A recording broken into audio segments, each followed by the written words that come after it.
Nu sitter jag här med Pikefight-bucklan 2020. Vägen hit har varit lång och krokig, det har begåtts misstag, bra saker har hänt. Men det här är Team Westins väg till vinsten i Pikefight. Häng med!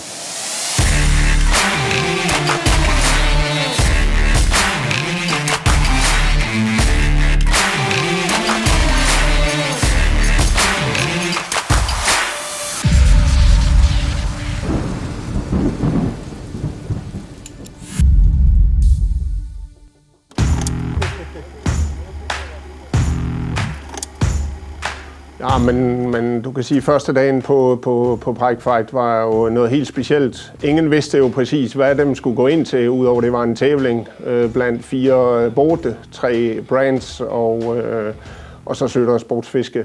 Då visste man ju inte vad Pikefight var för någonting. Det var ju Thomas som ringde mig och berättade om Pikefight och det lät ju väldigt intressant, speciellt när det skulle bara vara 4 eller 5 båtar. Nu var det ju lite svaga vindar, var ju vindstilla så gott som svag nordlig och jag kommer ihåg det som igår. Kom nu, Ronny, för satan, som vi säger i Danmark. Ja. Jävlar, nu missade jag en. 100%. Rakt in där, 100%. Det var första. Jävlar, det var bara en smäll. Jävlar, fan. Nu hade jag. Det är ju fan. Men inte riktigt rätt det här tydligen.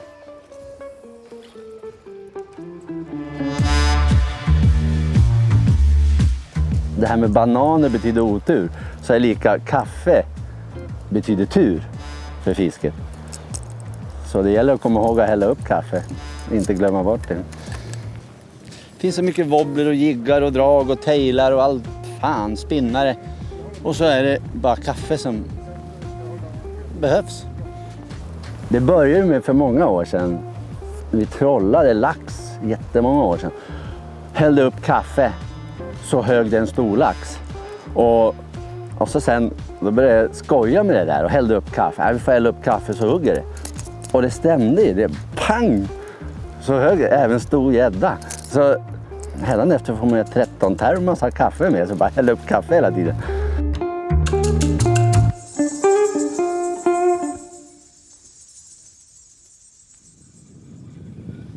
Oh, ja. Bra. Ner med spöet. Bra Thomas, du fiskar bra nu. Vad fanden sker nu? Vad fanden? Den sitter den är fin. Nej! Ner. En fin fisk. Ja. Låt den gå.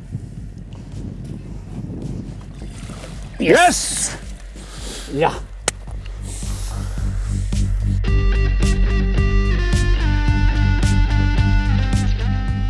Der er jo ingen tvivl om, at på dag 2 på mæleren, Trosa var selvfølgelig hjemmebane, men mæleren var selvfølgelig også for Ronnys vedkommende hjemmebane big time. I Trosa klarede vi det faktisk ikke så bra, som vi havde forventet. Men forhåbningerne til anden dagen i mæleren var selvfølgelig vældig, vældig store, og vi fik også relativt fort nogle fine fisk.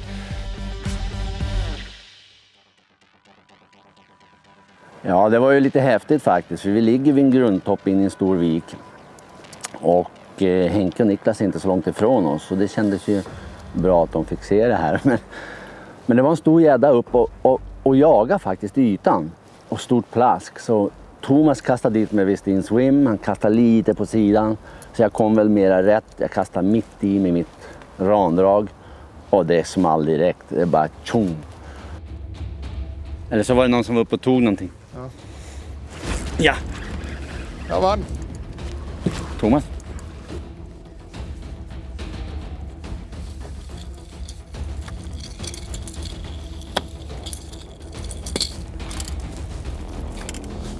Den är fin. Ja, den är fin. Det var precis där på spottet, hvor den vände. Den är lång. Oj, den är fin. Mm. Vad rolig hon. Ja. Lun. Det var cool, vi såg den i ytten. Mm. Kastade lige ud. Den var på ja. Var beredd. Oj. Den är fin. Kom lige. Okej. Yes! Ja, 1 meter.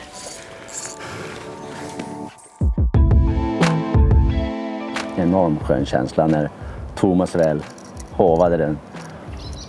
Och vi såg att den var över 1 meter då, 1,06. Men sen då, efter lunchen då, tog massa andra platser, gav lite gädda men inga stora. Så kommer vi dit och Henke och Niklas ligger där, precis där. Jag bara nej. 6 Fan. Ja, han ligger precis på en bra plats. På vad? Är det bra ställning? Ja, hela kanten. Och det trodde jag inte då, men så är det. Och vi ligger bredvid och får se på allting. Jag måste erkänna, det är sved och djävulskt. Fasen. Nu har han en till. Det är inte sant.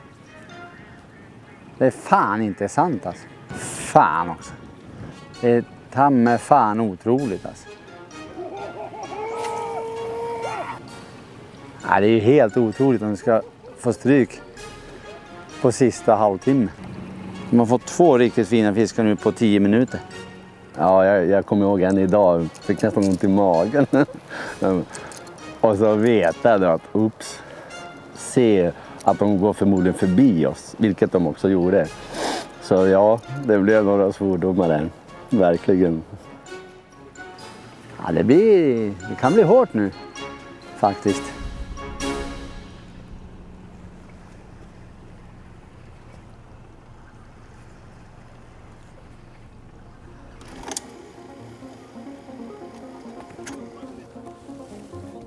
Och sen då 3:e dagen, finaldagen i Östhammar. Det kändes ju också fantastiskt. Trots att jag inte hade varit där faktiskt. Jag hade inte haft tid att åka och reka där. Det känns faktiskt bra. Fast jag aldrig har varit här så känns det bra. Det är jäkla konstigt. Men man får lite nyblodad tand också. Kommer på nytt. Det känns liksom lite extra sporre. En glugg, en sten. Det blir liksom lite extra. Jag älskar det här. Jag vet inte vad det är. Då tror man på varje kast på ett annat sätt än om man har fiskat ett ställe 100 gånger. Man tror hela tiden att det ska hugga, i alla fall jag. Och det gjorde ju också, så jag fick ju väldigt bra med gädda. Bra. Yes. Härligt. Bra Thomas. Det var bra. Äntligen. Yes!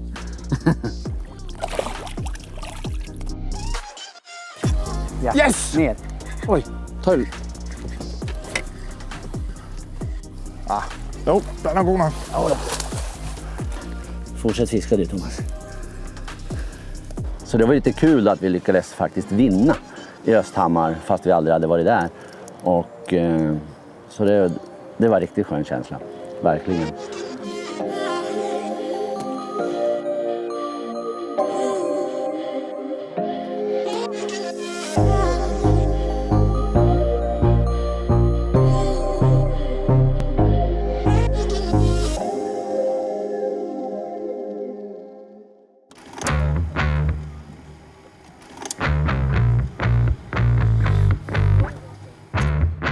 Sen 2017 så då hade jag ju enorm revanschlusta och första 2 dagarna då var det båtar före oss i Mälaren, överallt. Vart vi än kom då hade de fiskat där. Bland annat då Svartsonker och Snoken, min favoritvik. Och nu har de en jävla skit, fan. Fan, vi har ingen flyt alltså, en båtjävlarna. Sen dag 2 i Spillersboda. Då åkte vi ut till Blide, ett par vikar där. Ja, då var det båtar även där. Fast det var en måndag. Så 2 stora vikar som vi valde och vi fick bra med fisk. Och det var då jag tappade den här stora som, 1,15 lång kanske. Som Westin swimwobblen bara kom ut ur munnen fast hela var i munnen. Så där hade vi lite otur faktiskt, verkligen.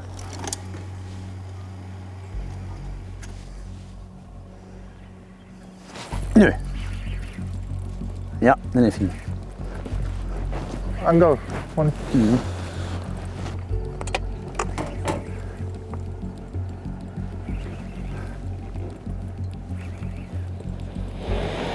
Oj! Oj, oj, oj! Kom igen, kom igen, kom igen. Ja, kom igen, siger du. Ja, men kom och ställ det här alltså. Nej! Fan! Satan också!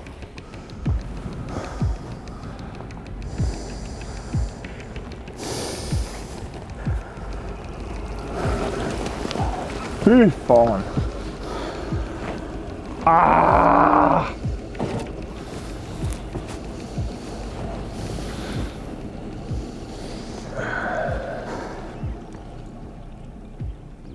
Fan, han har ju hela wobblen i käften. Ja, Brukar aldrig tappa dem. Aldrig. den var helt väck. Fan har vi gjort så ont. Så man kan ju skratta nu efteråt, men då, usch, jag trodde jag ville bara försvinna och hoppa ner i vattnet. Det var som Mikko sa, händer det där igen så hoppar jag i land, och bryter av spöet, simmar i land och skriker. Så kände jag då med den gäddan. Hur många sådana där stora, över 1,10 till det är 1 meter och över, det är inte många chanser man får. Att sluka hela wobblen. Wobblen är helt borta. Ta en tröstkaffe. Och sen är det då Filip, kameramannen, säger: ja Ronny, det blir bra det där. Faktiskt, ursäkta. Det blir väldigt bra. Va? Bra? Jag hade lust att kasta kameramannen i sjön också. Och Thomas och mig själv och alla. Så kändes det. Och när jag såg att hela Westin Swimmen, 2 nya 1-0 gamla katt, så ändå kommer wobblen bara ut. Det gjorde ont, det måste jag erkänna.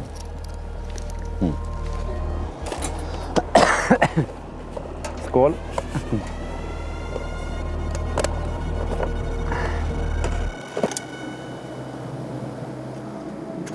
Ja, den sidste dag i 2017, finaldagen i Østhammer, der fik vi fisket os lidt op.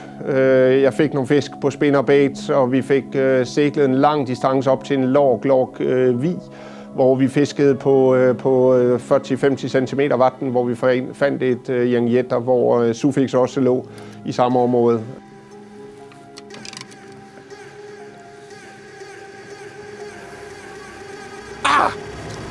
Ja, stopp! Snyggt.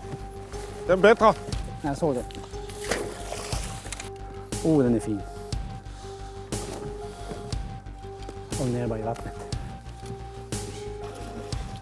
Yes! Fan, du är kung! Vad satan! Yes! Så vi fik lidt revanche, vi fik fisket os lidt op, men ja, det var en ringe trøst på en meget dårlig sæson for os.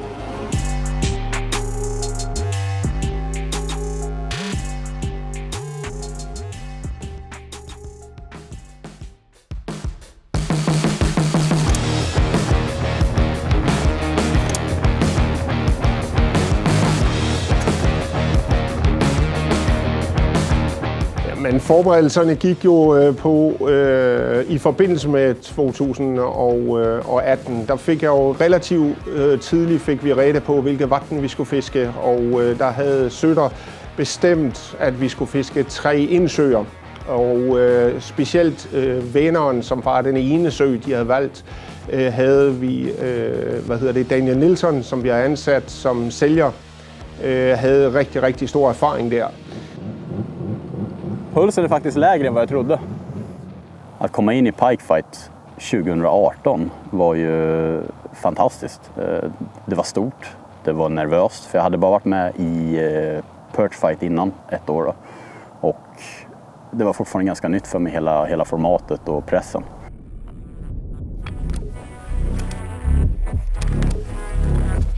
Ja. Bra Thomas.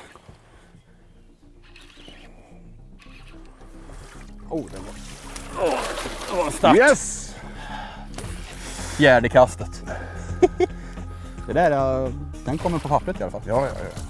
Bra Thomas. Han är en mink. Han är en mink. Bra att ha honom i båten.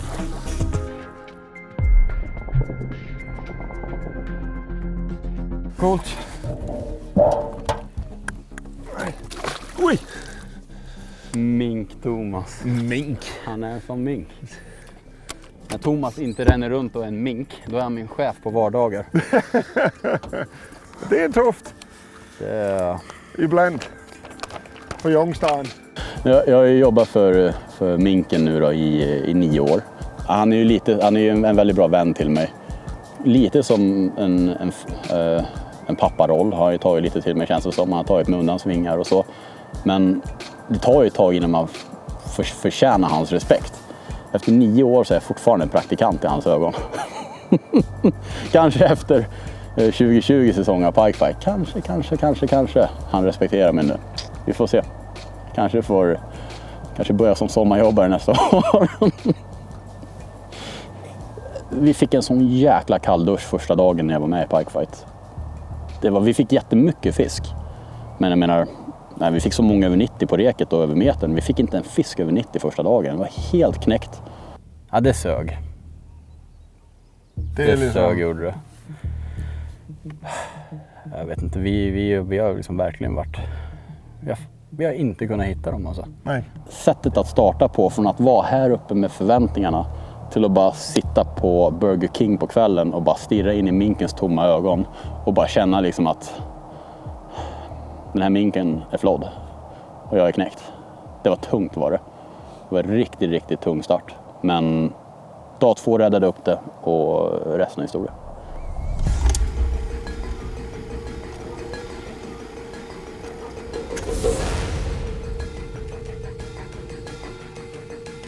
På båven fiskede vi rigtig, til at bøje med, fik vi nogle enstokket fisk, men op til lundsrapporten fandt vi ud af at knække koden. Vi fandt ud af, at vi skulle fiske dybere.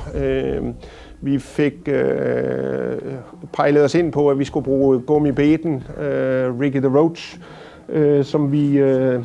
som vi riggede til med en relativt tung skalle og en stingerkrog. Og så en krog på toppen af hovedet havde vi faktisk, da vi fiskede på båven.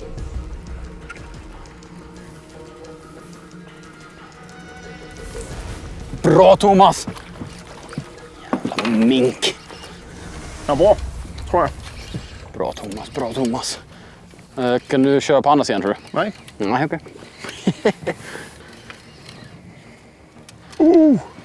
Jo, den är bra. Yes! Kom nu ud! Lille Ricky! Fy fan! Det är i alla fall en 80-fisk. Yes! Fan vad nice. Alltså den här minken. Slänger på en liten Ricky the Roach 14 centimeter. Ute på slaggis du. Där har vi läppen emot. 90... Där! 92! Ja! Det är precis sån här fiskar vi ska ha.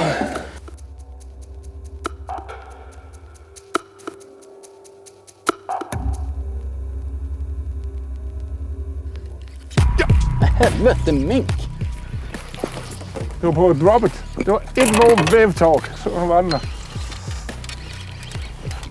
Ta den på den här sidan. Den är bättre än 55. Ta den på den här sidan. Nu lugnar du dig. Nu tar den där var den kommer upp. Jag ska ta den. Den är bättre. Fan vad gött. Tror jag. Ja. Jo. Det är så svårt att säga. Ja, men den är fin nu. Yes! Det är en 80. Det är det nog. Åh. 83 va? Ja.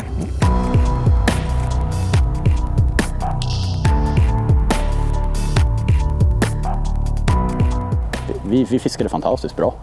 Vi fiskade otroligt bra och jag är jättestolt över oss själva för att det var en svår dag. Och med hjälp av rätt beten och downsiza, då lyckades vi få alla de här som följde. Som de andra lagen inte riktigt lyckades med, för de hade också följare och sånt. Men vi tog rätt beslut. Lyckades vinna den dagen och det var sjukt viktigt. Mycket press som släppte. Känslorna kom ur med i slutet kan man säga. Ja!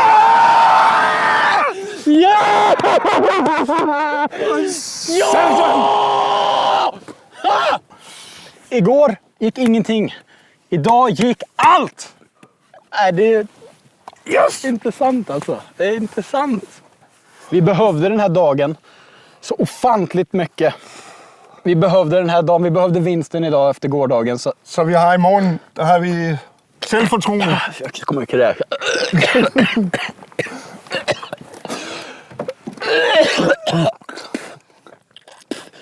Jag har inte ätit något flera timmar, jag kommer inte hur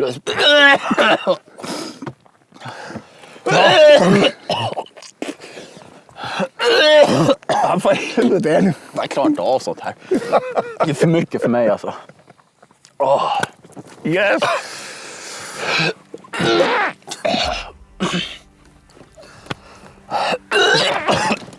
Jag är spydd i alla fall.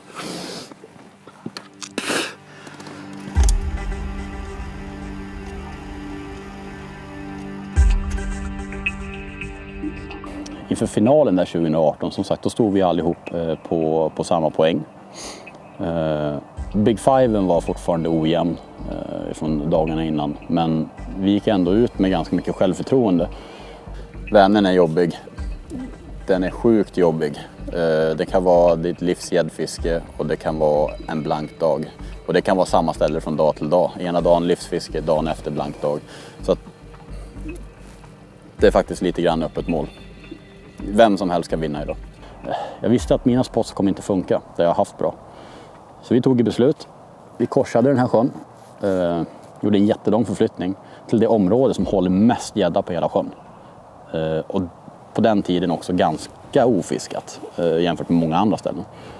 Så min tanke var ju att försöka hitta stora koncentrationer av gädda och försöka liksom, på så sätt pricka en bra dagsresultat. Ja. Bra Thomas. Känns det bättre? Ja, det är svårt att säga. Och nu en fisk. Ja. Gå framåt. Jag lägger mitt spö där. Linan är helt ute. En sniver. Ja.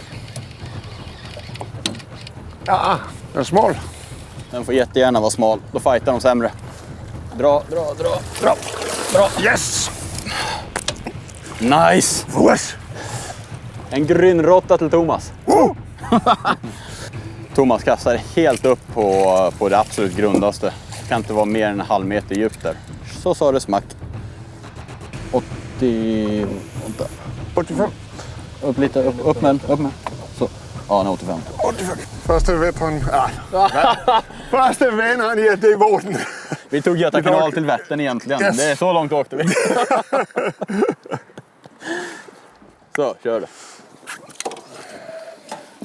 Bra den! Det är sån där vi jublat över på morgonen i en annan sjö. Nu bara råtta! Kom igen nu. Ska vi ha de stora. Men du åker och krattar kanten sådär. Jag åker helt in i... Ja.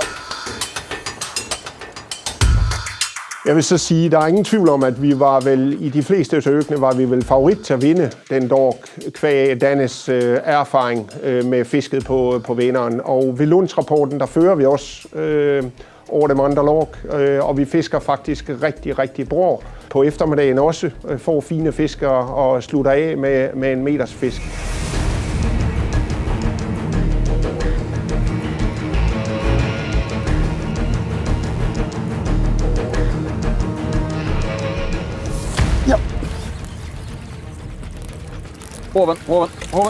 Hoven! Det är kanske en uppgradering. Kom igen. Yes! Det där! Yes! Sista minuterna. Vi gjorde en söder. Det är inte sant.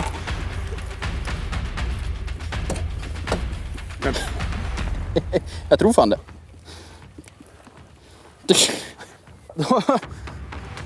Dagens längsta. Det bara rinner rom ur. Vad fan händer? Ja, 105. Det bara sprutar rom ur den. Vad händer? Va?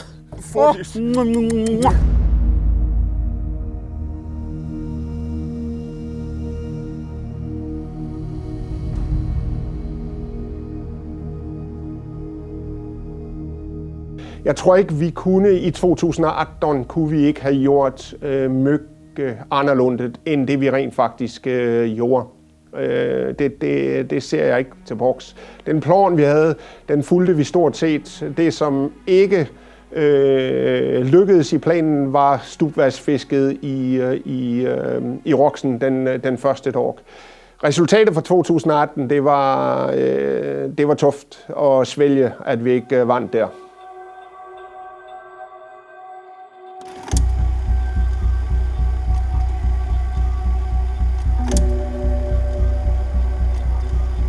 2019 var ju andra året jag var med och vi gjorde rekfisket lite annorlunda då. Vi fiskade intensivt dagarna innan och valde att köra liksom kroklöst och försöka att inte kroka fiskarna eftersom vi fiskade liksom veckan innan. Och det här, men det kändes som en bra taktik tycker jag, men jag hade inte gjort det. Jag gjorde inte det inför 2020 kan jag säga. Dag 1 var ju ett stort system med en älv och 3 sjöar. Jättelångt till översta delen och jättelångt till södra delen. Nu åker vi som ensamma neråt och alla andra åker uppåt då. Och det första man tänker då att vi har missat någonting. Vi hade som sagt fiskat utan krok. Vi hade haft mycket hugg och sånt. Och vi hade haft skitdåligt rek uppåt. Så att det kändes ju verkligen som att satan, vi har missat någonting. Och sen visade det sig att de som var i sjön där vi åkte, det var sjukt mycket fisk men mindre fisk. Det hade vi vetat om vi fiskade med krok. Så det är ett stort misstag som jag lärde mig hårt av.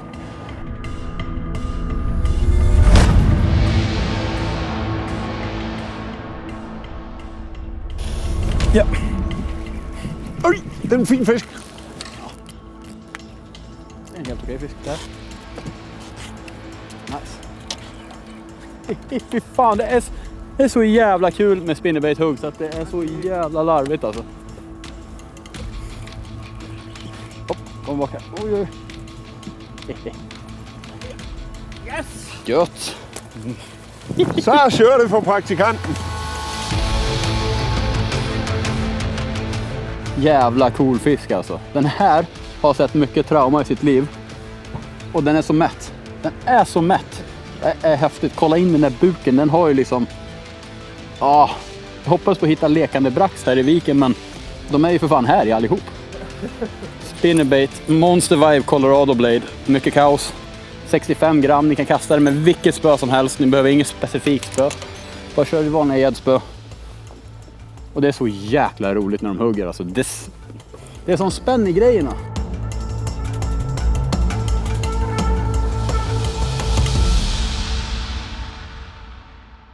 Något som var sjukt kul dit vi åkte, det var ju att det var ju så här kilometer och kilometer med så här perfekt spinnerbait-vass. Inte för tight och inte för glest utan så här jäkligt lagom så man kan kasta in någon meter och veva ut.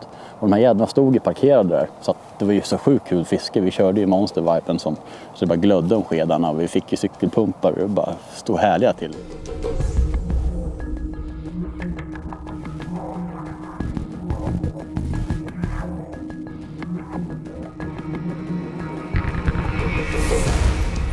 Nu är vi ute på cykelpumpsjakt här. Kratta vassen, monsterviben. Hulling löst, lossnar de lätt. Och så kom det en sån här. Som sagt, alltså det är så jävla roligt med spinnerbait-hugg. Alltså de behöver inte vara så stora. Det här är en fantastiskt kul fisk.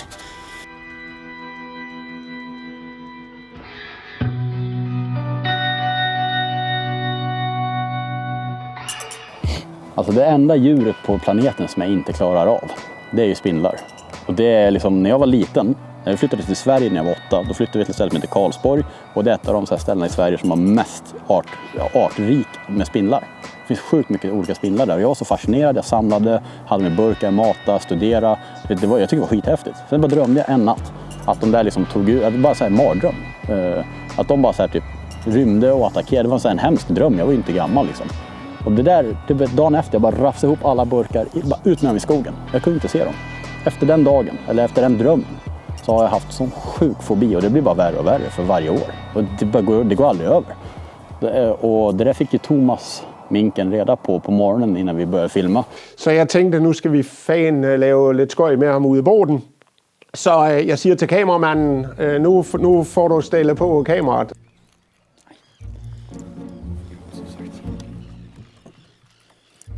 Vad fan, der er den spindler, du har kravlet der. Nej, nu får du fan ge det alltså. Vart då? Der på båden.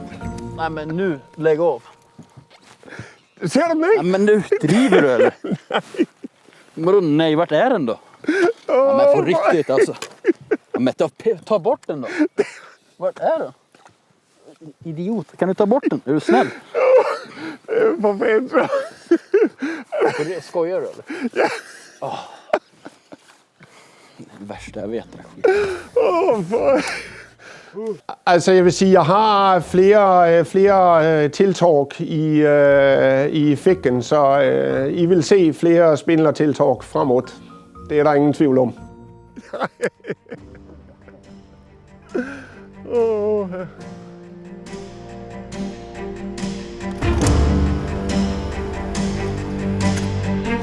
Dag 2 2019 var ju sjukt spännande för det var ju första gången och sista gången som Lake X var med i Pikefight.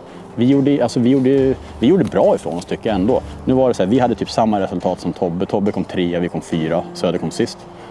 De som gjorde ett riktigt bra jobb den dagen, det var ju faktiskt Svartjonker. De gjorde sjukt bra jobb på Lake X. De kom 2, men de hittade ju verkligen de knäckte verkligen koden i den sjön. De hittade fisken, de löste hur de skulle fiska på den. Rappala kom ju, de vann ju den dagen. Med all bravur. Men det var faktiskt en del tur när de vann den dagen. De tappade spön och råkade se gäddor när de letade efter spöt. Och stannade på den spotten. För de skulle ta där vi skulle lägga oss. Så hade de hittade ju värsta guldställe på grund av det. Därav tycker jag Svartjonker gjorde faktiskt bäst jobb den dagen. Men något som hände den dagen, som vi aldrig kommer glömma, var när minken hovade av med gädda. Vi vet inte om den har betydelse för resultatet. Det var en okej gädda för att vara den dagen. Och jag vill ju tro att vi hade vunnit Pikefight 2019 om vi hade fått den gäddan. I den där gröna. Mm. Se nu her, nu går boksen. Nu har en till. Thomas!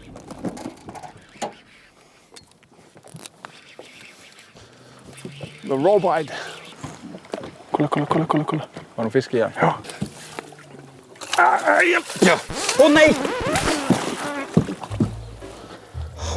Nej, en liten snipa. Han missar. Ja, de brände den. Ja, den brände. Vad gör du minken? Nej. Nej, vi kör vidare. Fan. Han gjorde en... Du skopade av fisken, du gjorde en stockhouse. Nej. Det är karma för vi har skojat om det så mycket. Fan, det var lite kul.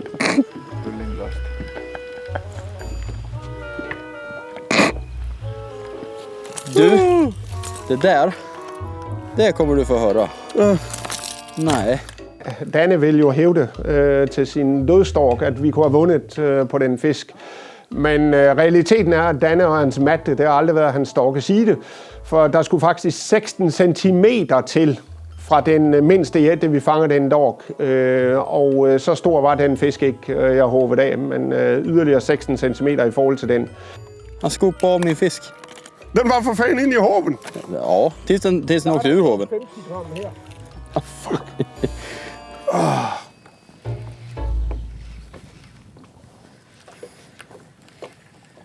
Ah.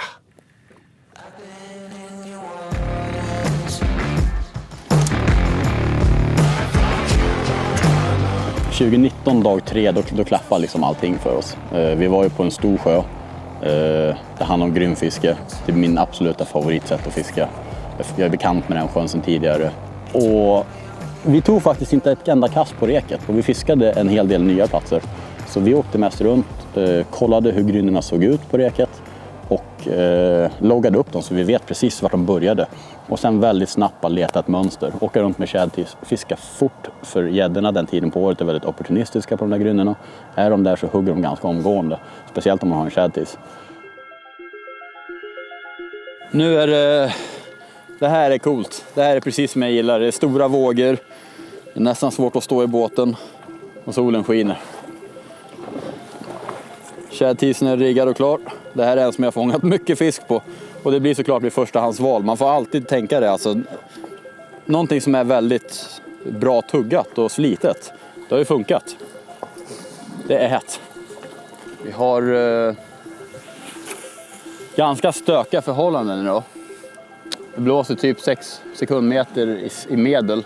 Och vi ligger helt oskyddade utomskärs här. Så vi har cirka 30 kilometer öppet vatten bakom motorn här. Så det är lite stökigt. Men jag tycker det är nice. Det ska vara lite blandad växlande molnighet och sol. Det blir inte för stark sol. Så jag tror att det blir bra. Och vågorna bryter av ljuset ännu mer och skapar lite skumt jaktljus för dem, så det är nice. Och nu blir det jävligt hett där, för nu börjar gryna.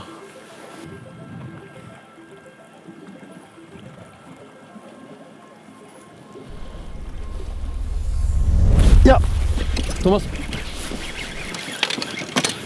Här, kom här. Fy fan vad nice. Jag slår i bromsen här. Ja. Har den? Japp. Smack! Och så har vi tagit typ 6 kast liksom. Där är uppe på toppen på första grynnan.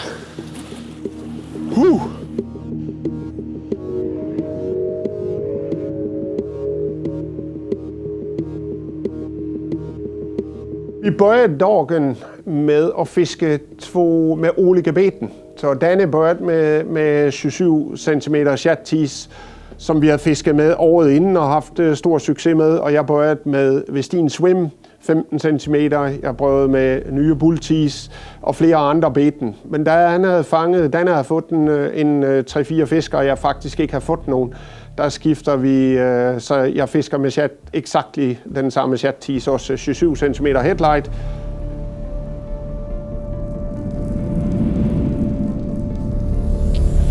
Ja! Och, ja! Bra Thomas, bra.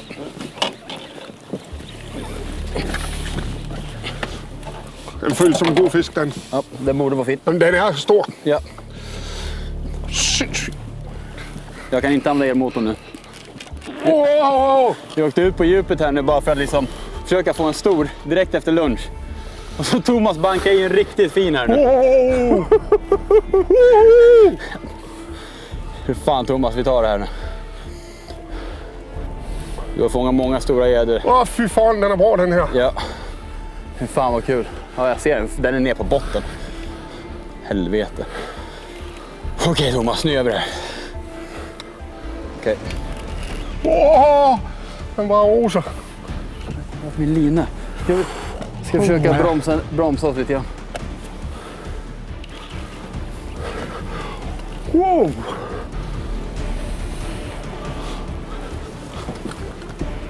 Backar här. Den här är riktigt fin. Wow. Det här är stort. Helvete! Det här är ju sjukt. Okej Thomas.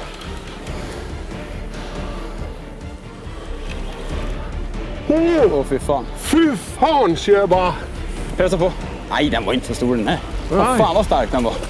Men det här är fan meterfisk eller? Yes! Fy fan vad stark den var. Herregud.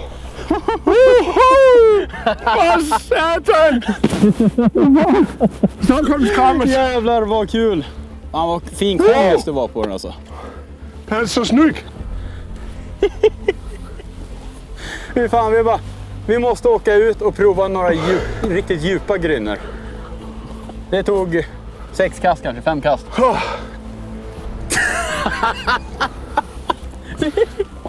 Thomas, håll i hoven. Alltså vi fick precis lunchrapporten. Det här är alltså några minuter efter vi fick börja fiska. Nej, det är dödperiod nu, det är sjukt segt fiske mitt på dagen. Vi åker ut och kör några riktigt djupa spots. Och tänker att där kanske det går några grisar som är aktiva. Det är typ 5 kast.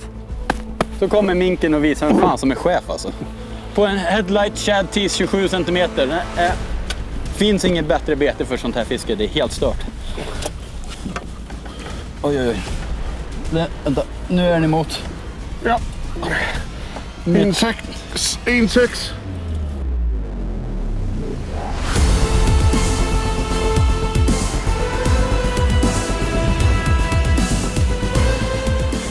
Det här är en drömfisk idag. Det får vi se. Det var det helt rätta tidspunkt vi fick den på.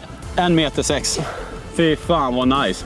Och det bästa är att det känns som att vi är någonting superbra på spåren. Jag tror det. Jag tror det. Ja! Det är så jävla kul. Fy fan.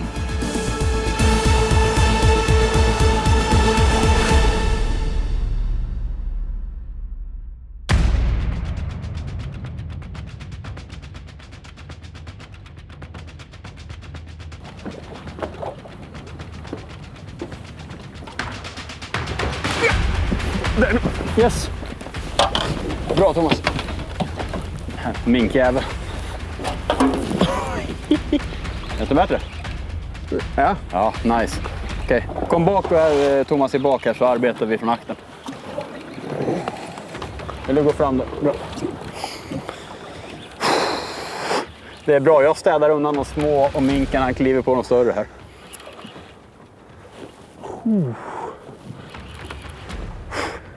Okej.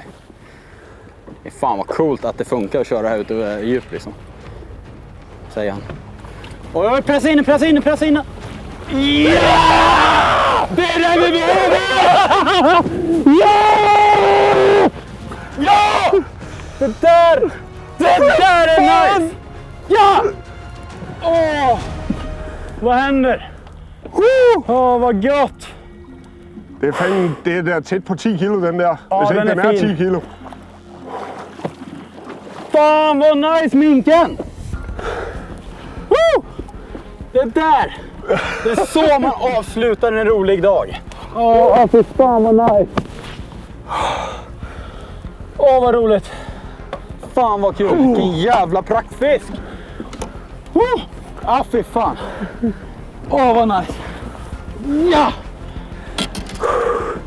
Alltså det här är så jävla häftigt. Alltså fy fan.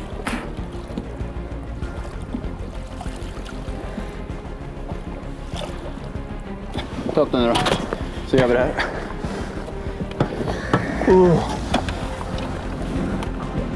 Kom igen. Ja, Öppna upp käften på den. men jeg kan ikke åbne kæsten. Ser du han överdelen? Eller han ser inte med vänd på den. Så öppnar du käften så blir det längre. Ja, det är det ju för fan. 108. Bra! Nu 108. 108!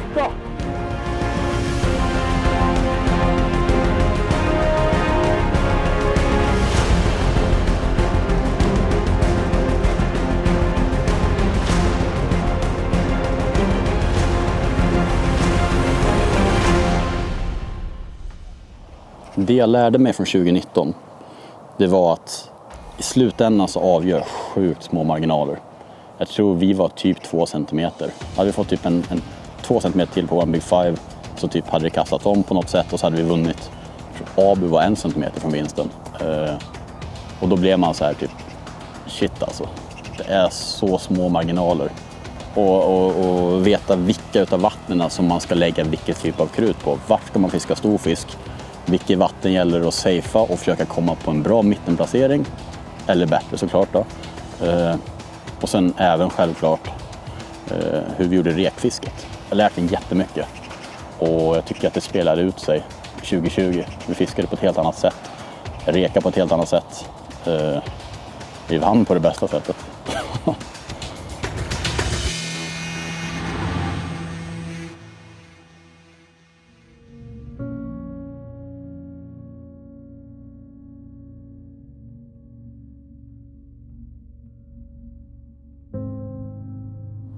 ...2020 har ju varit ett speciellt år på många sätt.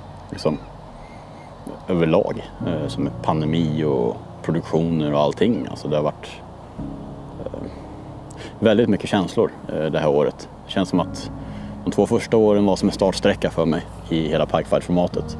Och inför 2020 så då la jag verkligen ner tiden.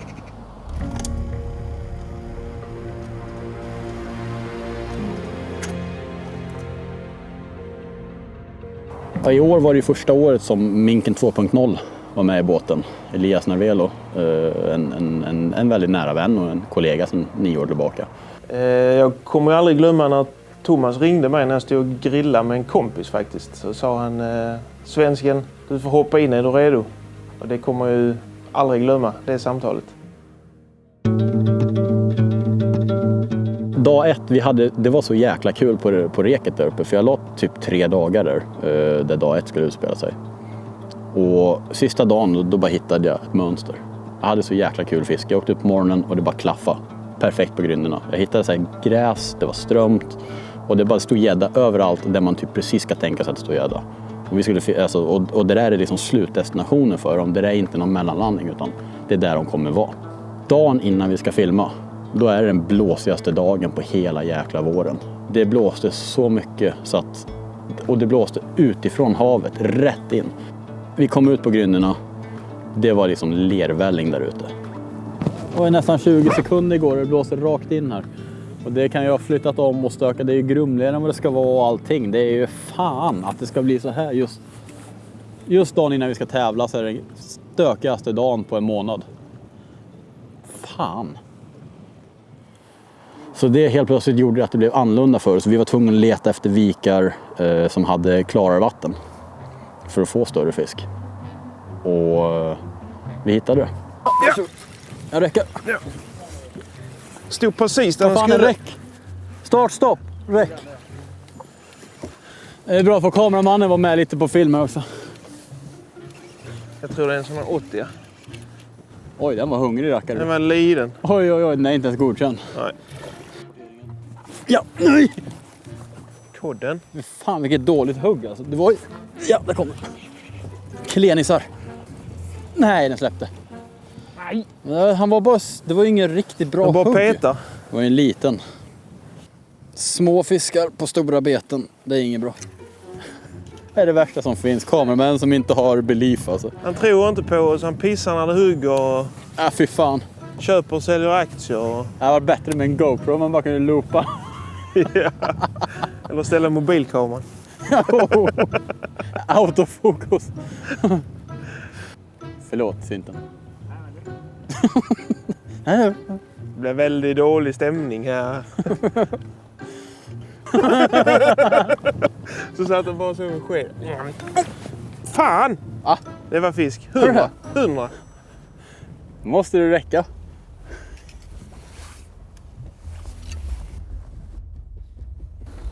Vi har kommit lite längre in i den här sydvända viken. Och både jag och Danne kör swim. Jag kör med 12 swim 12 suspending.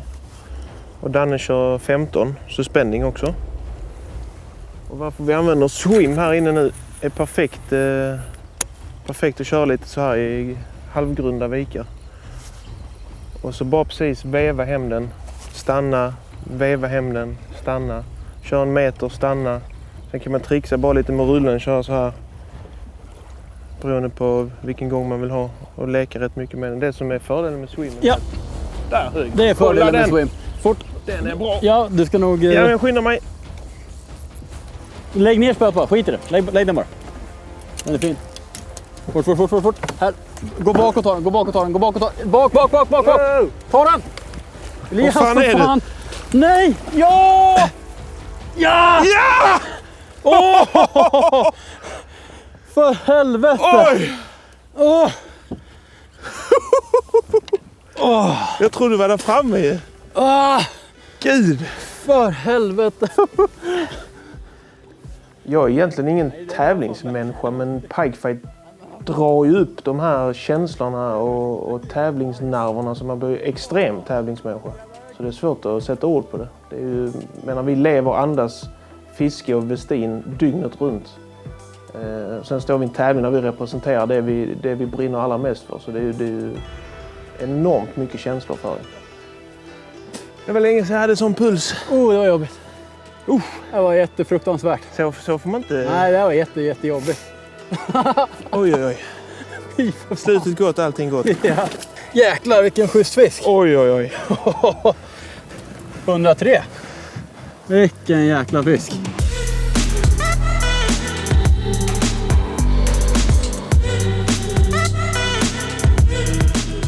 När vi fick den här 103an, då visste jag att det här kommer bli en Big Five-fisk. Sådana fiskar, alltså det är en bra fisk. Sådana här fiskar brukar hamna på Big Fiven. Så den betydde väldigt mycket. Vi låg 2 vid lunch och sen halkade vi ner 2 positioner. Det var lite synd, men ja, jag ångrar ingenting i slutändan.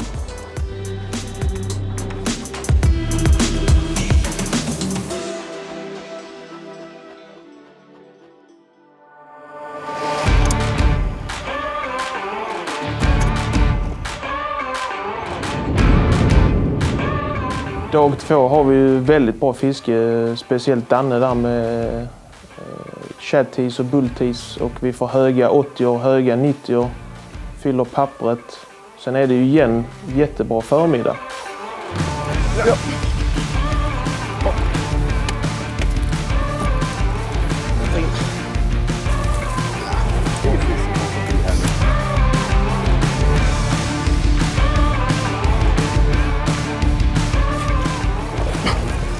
Oj, oj, oj. Jäklar, han hoppar av. Oj, oj, oj. Jag är tokig. Yes.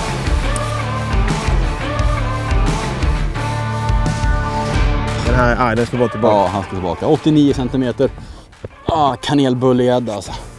Dag 2 visste vi också att vi skulle jättegärna ha 2 Big Five-fiskar från dag 2. Det var tanken. 2 bra fiskar och ett jämnt resultat liksom. Vi fick inte den där Big Five-fisken som vi ville ha, men vi överlevde dagen ändå, kom på en 3:e plats. Är nöjd med den. Vi är med i matchen. Allt kan hända fortfarande.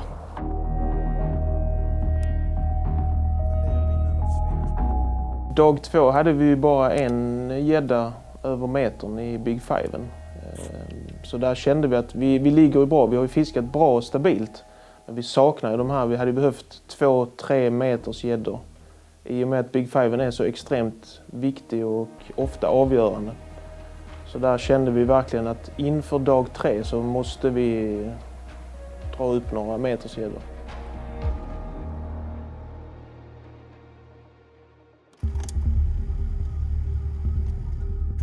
Dag 3 då kommer vi ut på ett ställe med mycket gräs och vi är betesfisk och direkt får vi en metersfisk.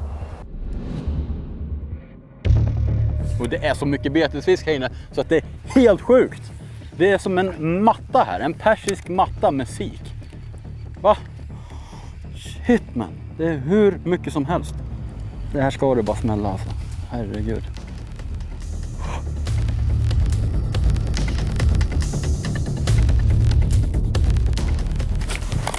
Jävlar. Ja, där kom den. Jag är långt ute. Skit i det, hova bara. Skit i den. Den är riktigt fin. Ja, ta det lugnt, ta det lugnt, ta det lugnt. Den är riktigt fin. Ta det lugnt, ta det lugnt, ta det lugnt. Det är bara hova. Jo! Ja! Han var på först. Kom, och så bara smack! Kom. Sicken start. Ett monster. Ett monster. Så är det. Så är det. Kolla mina händer.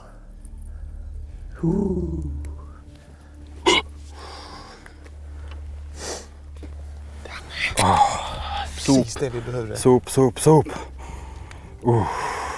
Alltså, Men vi skyndar oss lite. Alltså det kommer hända saker idag.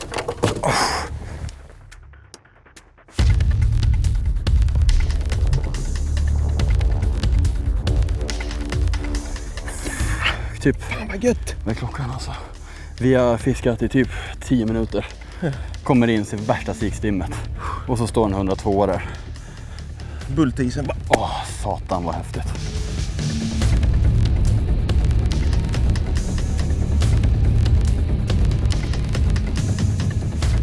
Det är en jättefin meterfisk. Första fisken för dagen.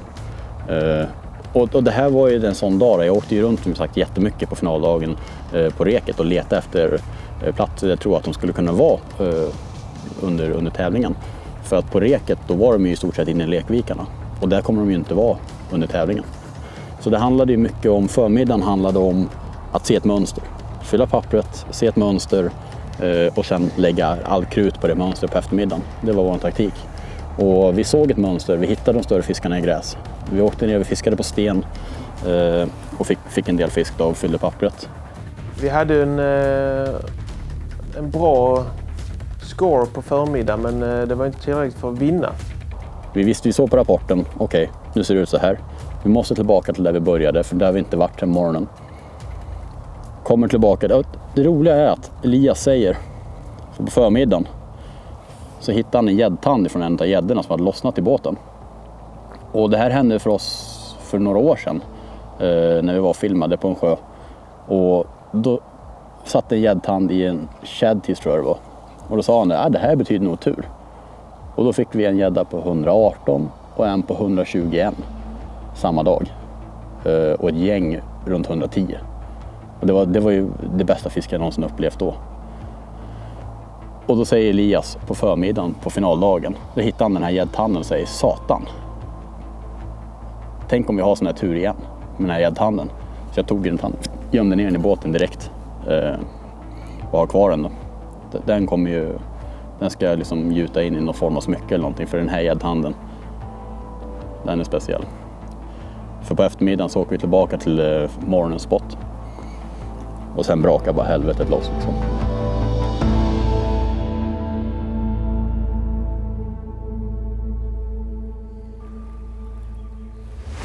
Ja. Snyggt. Ja, det här är i alla fall lite bättre fisk. Ska jag låta den ligga bara? Jag är långt ute där. Ja, det är bara att ta hoven.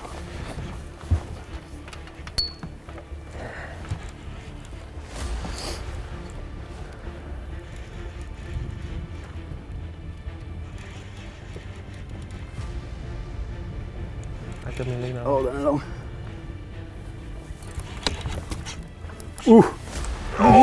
Ja!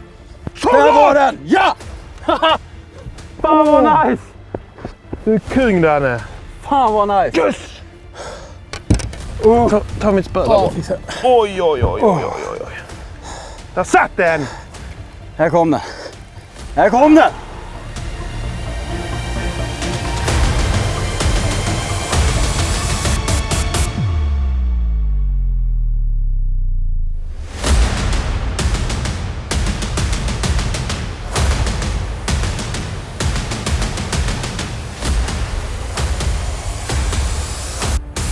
Första hugget efter lunch. Där kom den vi Första behöver. hugget, den gick vi om Abu tror jag. Ja, det är så gött. Kolla in vilken koskalle, 114 centimeter. Ja, du är så het nu Danne, nu kan allt hända. Det här är Grymt.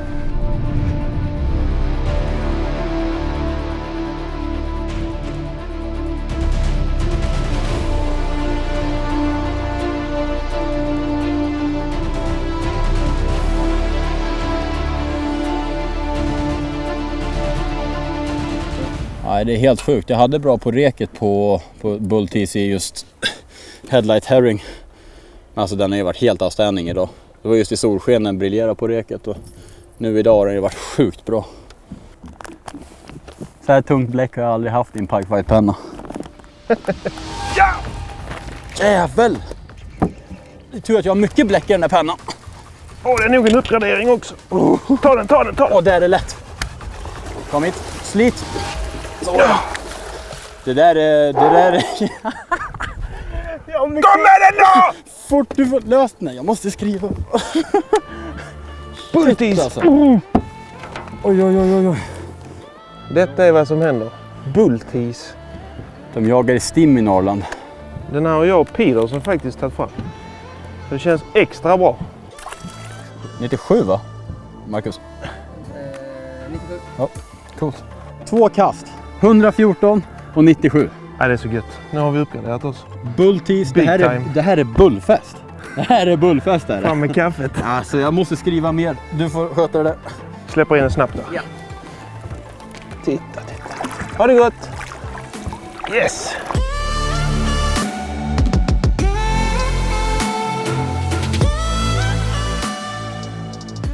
Här är ju betesfisk här inne och det är ett hett ställe. Och alltså det är så sjukt mycket betesfisk. 2 meters fiskar. Råge. Och en 97. Oj, kolla! Den är fin. Ja, nej! Hoven! Ja, men jag har spö. Vänta! Skit i spöet! Ja, men jag kommer. Den är stor! Ta den! Vart ska du? Jag ska hit. Ta den! Ja! Är det samma 114? Det ser ut så. Det kan det fan inte vara alltså. Nej. Det ser... Jo, det är det. Jo. Vad händer? Det är på 4 kast. En 114, en 97 och en... Alltså bultis nu. Det är fan ta med samma fisk. Men då har vi 214 på pappret. Så har vi räddat den från lite garn som den hade i munnen. I älbågarna. Det är helt sjukt alltså. Samma fisk 2 gånger. Ja. På samma jigg. 3 kast. Och nu såg vi någon hög. Ja, 2 kast efter. Gå ner och ställ dig på botten och ha det bra liksom. inte mer bullfika nu. Nej, snälla stick nu härifrån åt något annat håll så att du får ha det bra. Det är gött. En till 114. Har vi ens hunnit skriva upp 97? Ja, jag hann ju skriva upp och så sprang jag upp och tog ett kast. Både på morgonen och direkt på eftermiddagen. Det högg ju så fort vi kom, för det var gräs längst in, men betesfisken stod i gräset. Kom in till gräset, kastade in i gräset. Och där inne stod de ju. Och det högg ju direkt när vi kom dit, bägge gångerna. Och sen slutade det hugga. Och då kändes det som att om vi ligger kvar här, då kanske vi stör gäddorna när de kommer in och ska attackera här. Det är bättre att det inte är någon båt här. Så gäddorna kan akklimatisera sig, komma tillbaka, kan fylla på med ny gädda, de kan börja jaga liksom fritt. Så vi tog beslutet att skita i det där stället hela dagen. Och bara lägga sista typ 20 minuterna där. För att det var rätt nära där vi skulle avsluta.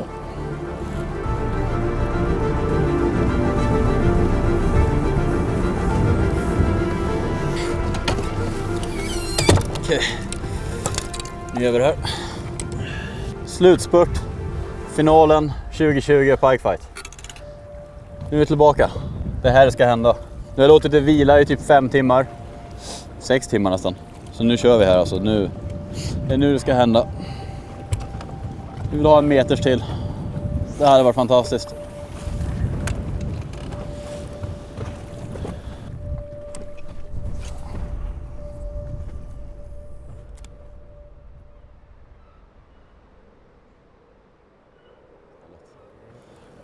Så nu kan det smälla alltså. Nu är vi typ där det ska smälla. Om de är här. Där! Det är en fin fisk. Ja.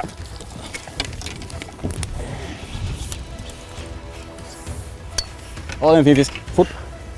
Oj, oj, oj. Så. Det är en metersgädda. Som den har slukat den, kolla. Det var sånt hårt hugg så det är sjukt. Helt sjukt. Helt sjukt. Jag åkte tillbaka till superstället nu. Ska lägga 20 minuter här. Och precis när jag bara, vi stod precis bara, men nästa kast blir nog hett, men det är hett nu. Smack!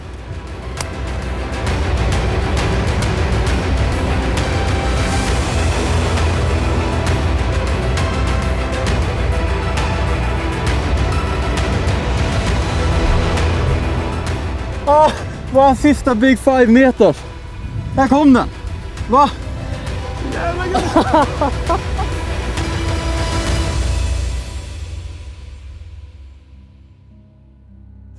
Vilken jävla avslutning. Herregud. Det är ett blodbad här inne. Det är ett blodbad. Att leva här som någonting annat än en stor gädda, det skulle suga deluxe alltså.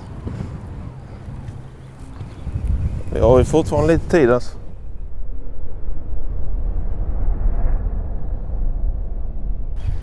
Sen när finalen var, då gick vi vidare. Ja! Oj, oj, oj, oj, oj, oj, oj, oj, oj. Oj, den är tung denna. Bra. Oj, oj, oj. Oh! Ja, jag är med. Den här är tung. Här kommer sista meterfisken. Det fanns inte tillstymmelse, det är bara pressa den, Elias. Lossa på bromsen så han kan ta lite lina och sen pressa den. Ja. Den såg tung och fin. Alltså. Ja, det är sjukaste hugget alltså. Jag stänger av elmotorn. Den här är inte liten. Nej. Herregud. Kolla så den kommer. Det är en jättefin gädda. Okej, nu måste du pressa alltså. Ja, jag går över. Men ta den på denna sidan. Ja. Är du med då? Ja, Den är hur stark som helst, vet du. Ja.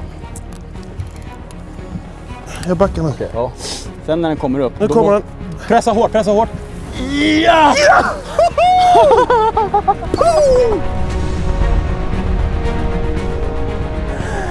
Det är sista metern. Sista metern.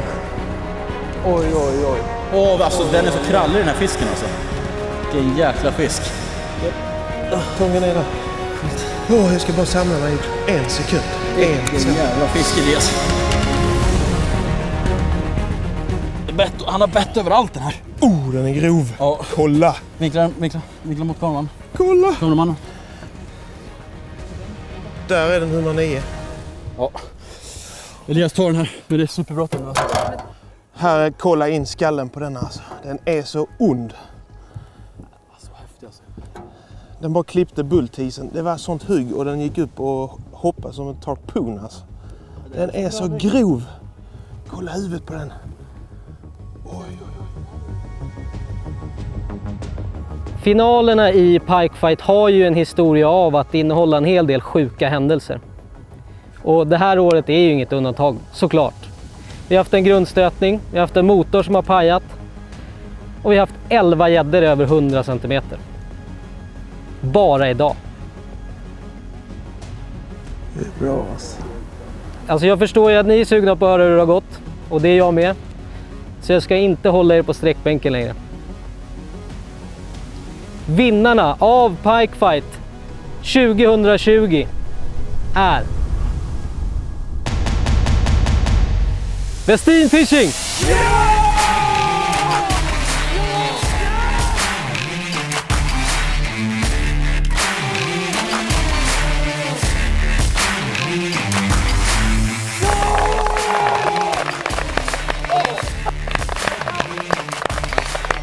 Vi hörde CVC och de komma över sjön. De hade liksom, för vi måste vara inne en viss tid. Vi hörde liksom långt bort hur båtarna kom körande när vi sätter tillbaka Elias fisk. Jag tror vi tog 2 kast till, sen bara, vi måste åka in. Så tajt var det. Man får aldrig ge upp. Det här är bulltisen som jag fiskade med hela eftermiddagen. Den har en speciell plats. Jag har en liten sån wall of fame hemma. Jag har tänkt rätt mycket tillbaka på varför det gick så bra och varför vi vinner. Först och främst har vi ju en väldigt bra kemi i båten och vi har fiskat mycket för. Vi har tävlat mot varandra. Vi har kul utanför fisket också och vi har känt varandra en längre tid. Så den här kemin är ju väldigt viktig, plus att vi kanske fiskar på samma sätt men ibland lite på olika sätt. Det som gör Westin unikt, det är att det är ett gammalt varumärke, det är från 1952. Och det ägs av personer som är så otroligt passionerade. Thomas är en fantastisk businessman, men han är sportfiskare och en väldigt jordnära person först och främst. Men det som gör Westin unikt, det är att vi är inte ägda av något stort bolag någon annanstans i världen. Vi sitter i Skandinavien, vi är ganska få personer. Och ännu viktigare, vi har allihop varit där länge. Varför? För att det är ett av de bästa företagen. Vi älskar fiske. Vi har alltid älskat fiske. Vi kommer fortsätta älska fiske. Och det visar sig i våra produkter och i vårt varumärke. Vi älskar det vi gör. Då blir det väldigt bra.